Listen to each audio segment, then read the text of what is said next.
Jadi banyak di luar sana yang komplain bahwa Samsung Galaxy S23 FE itu gak layak dibeli karena hal inilah itulah terutama karena si Exynos-nya. Banyak yang ngomel kayak gitu padahal belum coba si S23 FE. Jadi ada yang bilang mending S23 reguler aja atau S22 tahun lalu. Kalau misalkan kalian tuh berpikir seperti itu, udah pasang kacamata kuda dan gak mau dengar apapun tentang S23 FE, udah skeptis gitu. Ya udah gitu, gak usah beli. Termasuk gak usah nonton video review ini, karena saya tuh bukan sales yang bakal maksa kalian buat dengerin saya, dan maksa kalian buat beli S23 FE, oke? Daripada buang waktu. Setelah saya coba, si Galaxy S23 FE ini tuh menarik kok. Iya emang suhunya pasti naik kalau dicoba intens, tapi terhitung wajar. Lalu ada beberapa hal juga yang harus kalian ketahui ya. Ada yang kurang menyenangkan dan ada yang bagusnya. Oke, langsung aja ya, kita review si Samsung Galaxy S23 FE. Dan ingat sekali lagi, kalau misalkan nggak punya pikiran yang terbuka, nggak usah nonton. Oke, di sini Fadil, langsung aja kita review.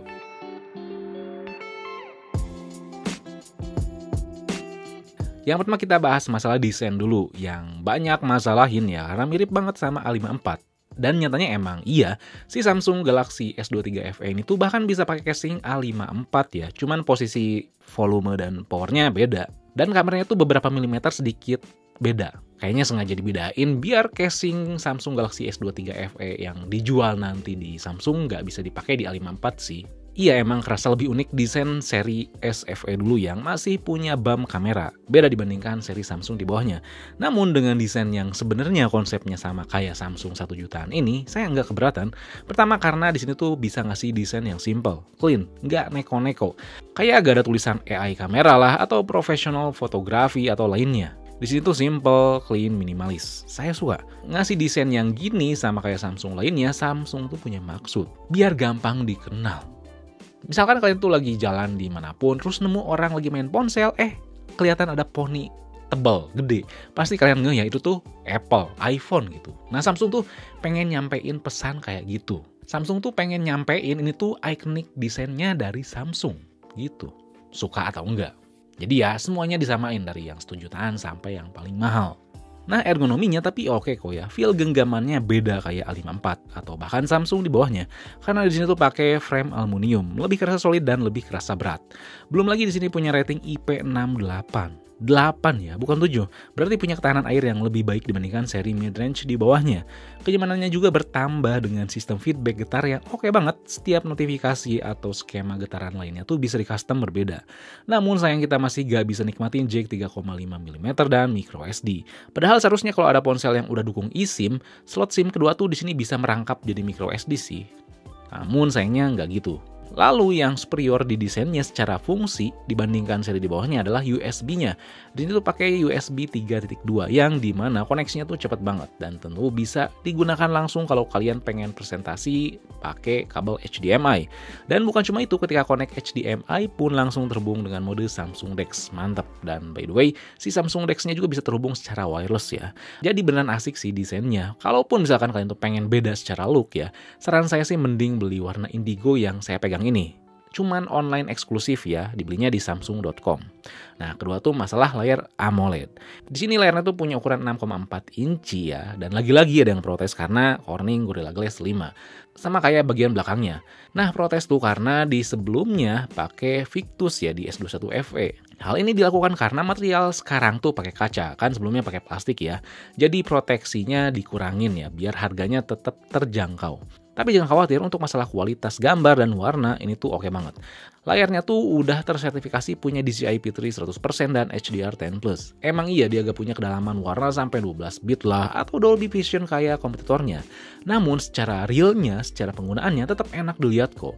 Renyah gambarnya, warnanya pop up dan gak norak, lalu juga penggunaannya tetap smooth ya.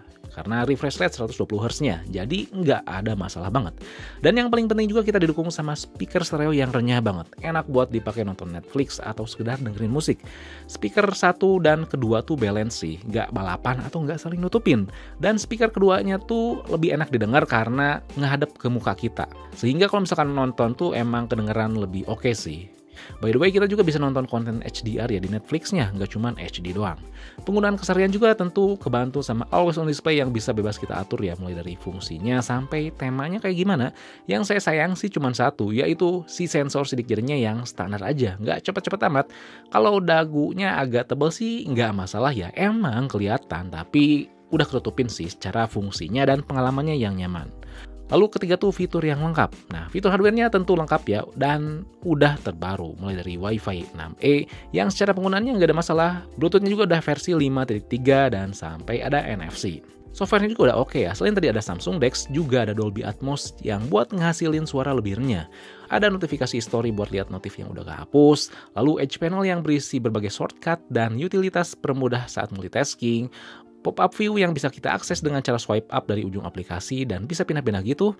Lalu ada split screen yang permudah kita buat buka dua aplikasi. Bisa ubah-ubah fungsi tombol power, motion, dan gestur di layar bisa diubah juga. Video call effect yang bisa ngubah background pas lagi video call di aplikasi tertentu. Lalu juga ada dual messenger buat nge-cloning aplikasi sosmed yang sayangnya emang cuman sosmed doang yang bisa di-cloning sih.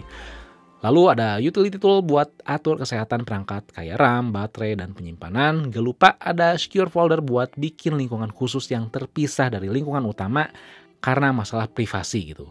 Dan yang saya suka juga adalah aplikasi bawaan Samsung dan aplikasi bawaan Google tuh bisa banyak yang dihapus. Untuk urusan penampilan juga gak bosenin, kayak ubah berbagai tema yang berisi sistem temanya, font, sampai always on display.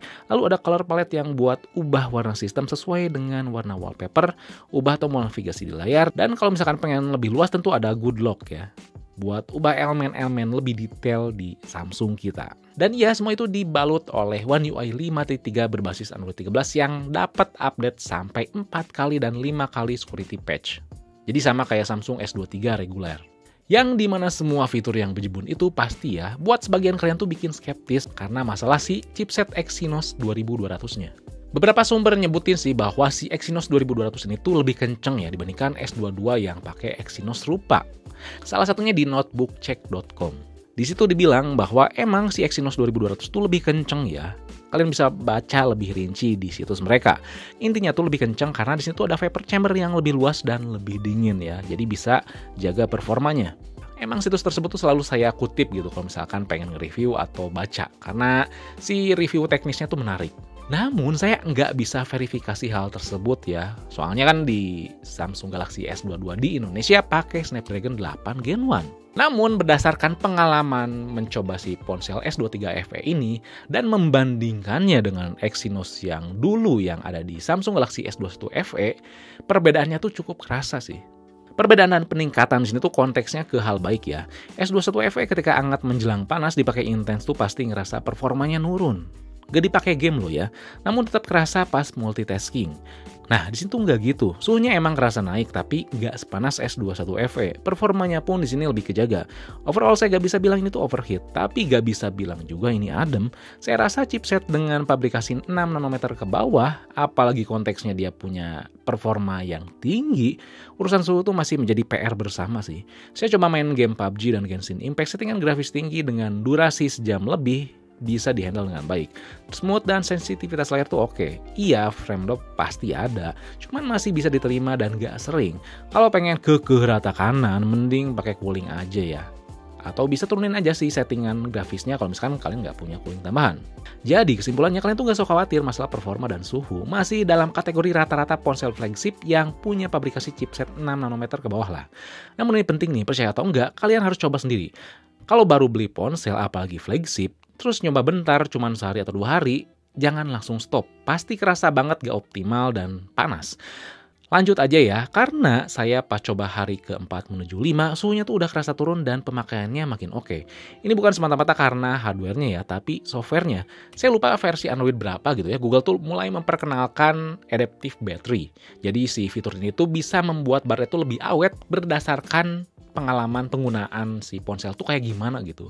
Pengalaman user tuh makainya gimana, apakah misalkan sering tutup aplikasi, sering buka aplikasi apa. Nah, disesuaikan seperti itu gitu. Jadi emang ada AI yang bisa membuat pengalaman tuh lebih baik ya.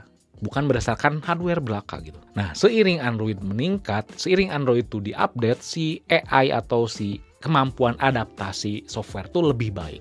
Oke, jadi selain tadi tuh kebantu dengan si pendingin yang ada, sistem pendingin vapor chamber yang baru, juga kebantu dengan si softwarenya. One UI-nya yang dapat update sampai 5 tahun. One UI memang bukan sebuah UI Android yang enteng karena dia banyak kustomisasi, tapi dengan racikan software dan hardware yang ada di sini tuh dapat dinikmati dengan baik. Pengalaman smooth bisa saya rasakan bersamaan dengan UI yang enak dilihat setiap pixelnya. Beberapa aspek minor tentu masih bikin saya ganggu. Katakanlah di sini tuh saya gak bisa screenshot 3 jari kayak kompetitornya, padahal itu tuh kepake. Atau juga kalau Samsung account yang ada, ini tuh keamanannya kurang dibandingkan yang dulu. Dulu zamannya Samsung Note 3, terus ada Samsung akun dan ponsel di reset pabrik, pas nyala tuh pasti ponsel gak akan langsung bisa dipakai. Karena selain minta Gmail, tapi dia juga minta Samsung akun. Jadi ya kayak iCloud atau miCloud lah. Nah sekarang tuh gak gitu, sayang. Dan itu contoh hal minornya ya, yang gak bikin ganggu banget atau menjadi deal breaker.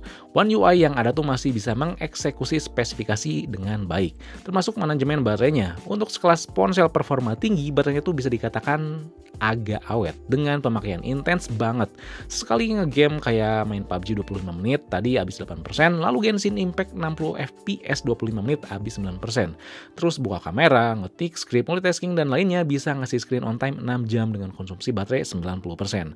Yang jadi PR ya tentu ngecasnya. Di sini saya pakai kabel bawaan Samsung dan ngecasnya pakai kepala charger Anker.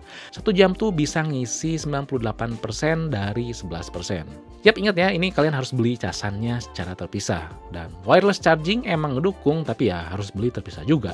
Dan terakhir tentu ya kamera. Emang kameranya ini gak bergandengan kerjasama dengan perusahaan kamera DSLR atau mirrorless ternama. Atau juga kalau dibandingkan dengan iPhone hasilnya tuh kurang natural. Namun di sini Samsung tetap ngasih polesan di hasil gambarnya. Gak berlebihan, kalau diumpamain tuh racikannya kerasa banget di atas mid-range dan di bawah seri flagship S regulernya. Kalau diumpamain dengan tingkatan bensin Pertamina, kalau seri S dan seri S Ultra tuh ada di Pertamax Turbo dan Pertamax Racing. Nah ini Pertamax kan.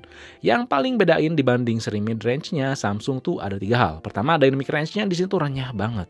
Terus warnanya tuh natural agak ke vibran dikit. Kan kalau misalkan yang mid-range, vibrannya tuh lebih banyak ya dibandingkan naturalnya. Jadi walaupun kelihatan natural, beberapa hal tuh dinaikin si warnanya biar renyah, biar manis gitu, bukan semata-mata biar ngejreng atau keren doang. Lalu yang ketiga tuh setiap lensa yang ada processingnya cepat dan seimbang. Kalau seri A atau seri M pasti fokus dan processing itu ada lag atau ada jeda. Nah di sini tuh lebih minim. Selain itu di sini juga gak ada lensa gimmick atau sampah kayak depth dan makro. Cuma lensa tele 3 kali dan ultra wide. 3 lensa di belakangnya pun kerasa banget solid ya, walaupun di ultra wide-nya detailnya kerasa kurang standar. Ya wajar lah karena resolusinya pun di bawah 10 megapiksel ya. Tentu bukan tanpa kekurangan. Yang kerasa banget tuh ada di bayangan dan low light-nya. Kalau kondisi terang tapi ada bayangan, si noise tuh cukup kelihatan. Apalagi kalau low light, cukup jelas ya si noise-nya. Harus nunggu update software aja sih, tapi yang saya suka adalah S23 FE ini ketika low light masih mampu mempertahankan keaslian detailnya. Kan kalau ponsel lain biar minim noise tuh dihalusin gitu detailnya sehingga jadi kinclong. Nah di sini detailnya tetap kejaga dan masih cukup apik walau ketutupin noise. Untuk lensa depannya emang cakep, kerasa premium lah. Dynamic range-nya juga kerasa oke. Walau kadang backlight dia masih belum bisa nyeleksi cahaya baik. Yang disayangin sih cuman ini fix fokus ya si selfie-nya. Jadi kalau objek di depan kamera tuh banyak, kadang fokus ke muka utama tuh jadi kurang. Dan sektor videonya saya suka, bukan bisa karena ngerekam 8K ya. Emang siapa sih yang demen atau selalu nonton video 8K di YouTube atau konten lainnya? Dengan kecepatan internet di Indonesia saat ini sih saya ragu ya dengan 8K. Itu pun kalau misalkan ngerekam 8K di ponsel ini ya cepet panas. Yang saya suka di perekamannya di 4K 30 fps ini tuh bisa pindah semua lensa ya kita ngerekam.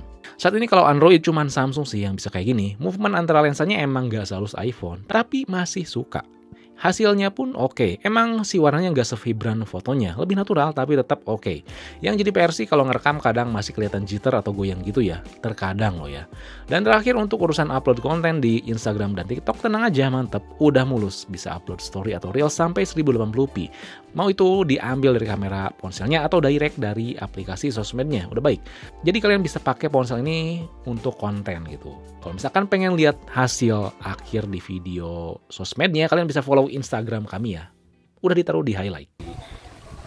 Bawa jalan ya cukup standar. Mungkin kalau misalkan di 1080p sih, kalau misalkan kalian pengen lebih stabil. Dan kalau misalkan backlight juga ya masih overexpose, tapi si mukanya untungnya agak gelap. Oke, dan kalian bisa nilai ya suaranya ini bagus atau enggak.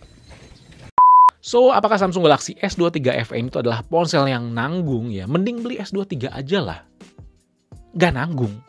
S23 FE ke S23 kalian bisa cek harganya tuh lumayan beda. Kalau misalkan bedanya cuma 100-200 ya emang nanggung. Ini nggak segitu. Kalau misalkan ada yang ngomel ya udah mending beli S23 yang second aja. Ya udah silakan gitu. Tapi kan nggak tahu gitu kondisi secondnya kayak gimana. Dan kalau misalkan mau bandingin ya baru sama baru, bekas sama bekas gitu. Nah, terlepas margin harga dengan S23 reguler, S23 FE ini tuh nggak nanggung setelah saya mencobanya. Seri FE di sini tuh sama persis kayak iPhone SE yang selalu dipandang sebelah mata, yang nyatanya pas dipakai tuh nggak buruk. Pengalaman yang ada tuh bisa ngasih saya experience flagship yang esensial Samsung gitu, tapi nggak mesti ngeluarin budget dengan uang 2 digit. Bener-bener oke. Iya, kompetitornya ada yang ngasih performa lebih di harga kurang lebih sama. Namun di sini si ponsel tuh beneran nggak jual chipset doang gitu. Di sini tuh seimbang setiap sisi. Bukan berarti tanpa kekurangan. Yang cukup kerasa adalah kualitas warna layar yang masih kalah dibandingkan kompetitornya. Terus ngecasnya juga cuma 25 watt, itu pun nggak ada casannya. Dan baterai yang bukan awet untuk kelas flagship. Tapi sekali lagi ketutupin sama pengalaman yang dia kasih. Dan terakhir kalau misalkan ada yang nanya, mending mana dibandingkan seri S22? Tetap saya pilih si S23 FE ya, karena bisa ngasih update software lebih lama dan performa S23 FE itu ya tetap performanya flagship, seri S gitu, bukan seri A atau seri M. Saya gak pernah masalahin sih ini mau Exynos, MediaTek, atau Snapdragon, saya gak pernah masalahin. Yang penting kalau misalkan emang dicoba ternyata oke gitu, apalagi katanya ini tuh segmen flagship ke atas, ternyata emang beneran flagship, ya udah gitu. Ribet banget sih emang netizen yang selalu ngomong, aduh ini Exynos, aduh ini MediaTek, ribet banget gitu, padahal belum coba. Jadi sekian aja ya video review Samsung Galaxy S23 FE ini. Kalau misalkan masih bingung, kalian bisa tulis komen di bawah, dan jangan lupa juga buat like, share, subscribe Fixme, lalu nyalain lonceng notifikasi biar gak ketinggalan video berikutnya, oke? Di sini Fadil, peace out.